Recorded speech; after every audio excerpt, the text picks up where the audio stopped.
So how do you feel your eczema and everything actually help you to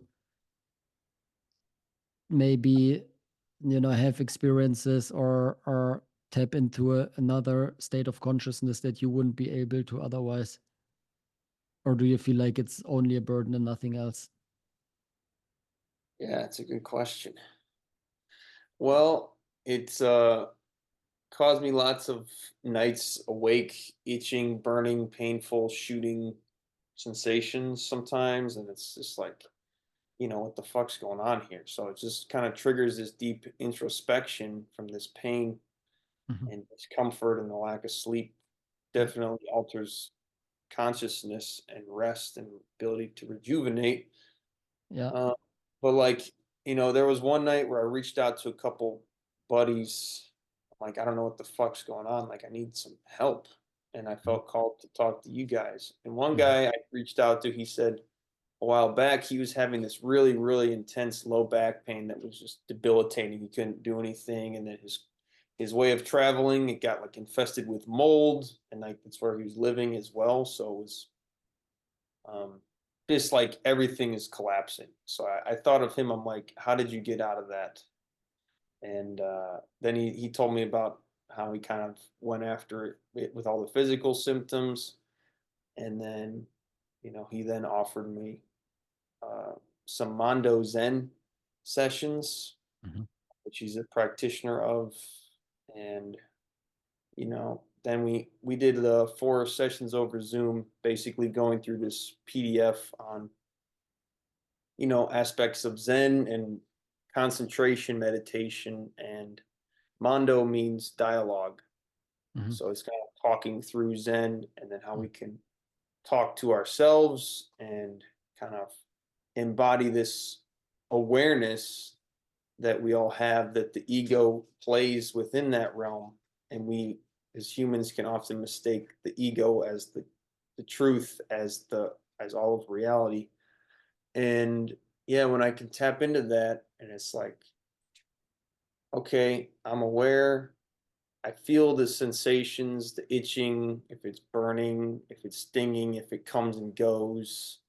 And then, oh, what am I thinking about that? Rather than just getting lost in the thought Mhm. and the anger, which, is a practice I'm developing, because it can still obviously happen a lot where it's just like, reactive to the feelings and the sensations, and then obviously emotional when we're dealing with people. And he's also done a lot of social freedom stuff, like talking to women on the street Mhm. and being direct with them, or doing other weird, goofy things that are um, hard, like scary to a lot of people. And you mentioned, like, having this internal awareness in this practice, it gives a lot more room and groundedness to like going up and talking to that woman, Mhm. uh, or dressing up like this. And Yeah. he said he would dress up as the Pope and hand Mhm. out hard-boiled eggs to people. And just like, that's fucking weird. I like this guy. Like, this is why I reached out to him. He's doing shit like Mhm. that. Yeah, and I personally also feel like any health issues help us to stay present. Because if you don't have any health issues at all, you don't feel yourself, and it allows your mind to actually wander wherever. You're sitting on the sofa, you don't even realize that you're indulging in some, weird bullshit on social media or whatever. But if you have a constant itching or pain, you're always in the moment. And Yeah. I don't know where I read this incredible quote that always helped me whenever I was up at night, having the eczema or whatever, like you said as well, is that and experiencing this pain, yeah, because the itching actually turns into pain, physical pain possibly, but emotional pain for sure.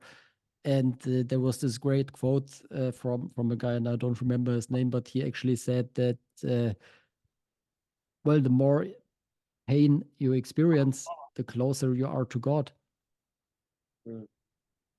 The more pain you experience, the closer you are to God. Because think about the moment you die. It's the moment where sometimes it's the moment where you experience the most pain. Yeah, the ego finally letting go of the body. Yeah, that's a great point, man. I relate to that. I agree with that in my journey the last 4.5 months. I remember laying in bed, just like these shooting pains, just shooting Mhm. itches, and then I'm like, Mhm. I trust in God. I Mhm. trust in God. Like I see that this is my reality. I don't know what else I can do, but just be present with it. And yeah, it is a beautiful journey in that way, that it is absolutely bringing us back to Mhm. presence when the physical sensation is there with the body, and then finding a peace in, okay, I can just be with this and not have to scratch so much and not yell. And with the Mondo Zen practice of, you can really tune into the emotions. And this guy I'm talking about and some other people have, they've practiced waterboarding himself and like getting root canals or dental work done without any anesthesia. And just, I guess, some advice from this woman, Amber Hartnell, known as the orgasmic birther, Mhm. was like, just follow this sensation, just be with it and kind of describe it. Like, okay, it's a zinging, it's an intense shooting pain, or like, okay, this feeling in my heart when I'm meditating, I feel it vibrating, or just kind of tuning into the physical sensations where Mhm. we're listening with our body and it's not being drowned out by the mind chatter, Mhm. or like it just snaps into a reaction rather than Mhm. like you hear something, it hits you. Like for dogs, for example, if they bark, it can be jarring, and I'm like, hey. But if I just allow it and I hear it, it's like, oh, that's a physical sensation. Where Mhm. did it hit me in my body other than my ear? And like, just being with it rather than trying to Mhm. egoically Yeah. shift it. And I don't know who said another thing that I keep thinking about it over and over again is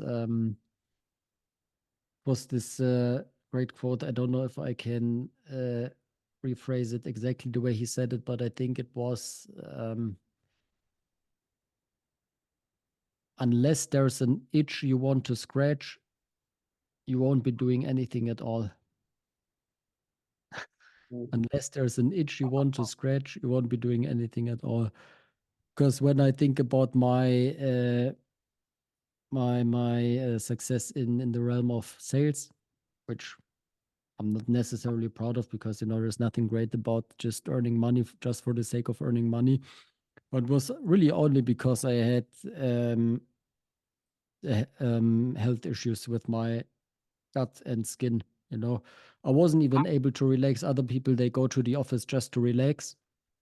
I wasn't even able to do it. How the fuck can you relax if you have some constant, burping or bloating or whatever going on, like 24/7, and at the same time just some skin rash? There's no fucking possibility to relax anyway. So we might as well just pick up the phone and call some people. But then I noticed that the more I solved these problems, some new problems reappeared, because all of a sudden now I was able to relax, and that was a big problem because the fire inside me was gone.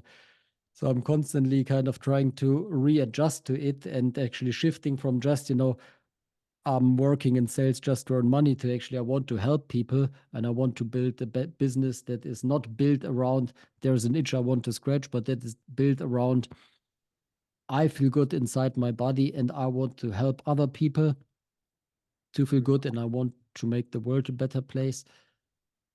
That I think is the transition that I'm trying to make, and I'm not impatient about it at all. You know, I already started twice, and then I disregarded the whole endeavor, but now I realize that it's a long-term project that I'm supposed to work on. It's a long-term project, like for you as well. I know the Luke Mungo channel, you're doing it since many years already, and it keeps getting better and better with time. And I think as long as you are working towards becoming a self-development mentor, you're doing the right thing. Because everything you do makes so much sense if you're working towards becoming a self-development mentor. You know, if you're just like doing phone calls to earn some money, it doesn't matter how fit you are, it doesn't matter what level of consciousness you're in. It doesn't matter what your intentions are. But if you're becoming a self-development mentor, a teacher, everything counts. Yeah, everything counts.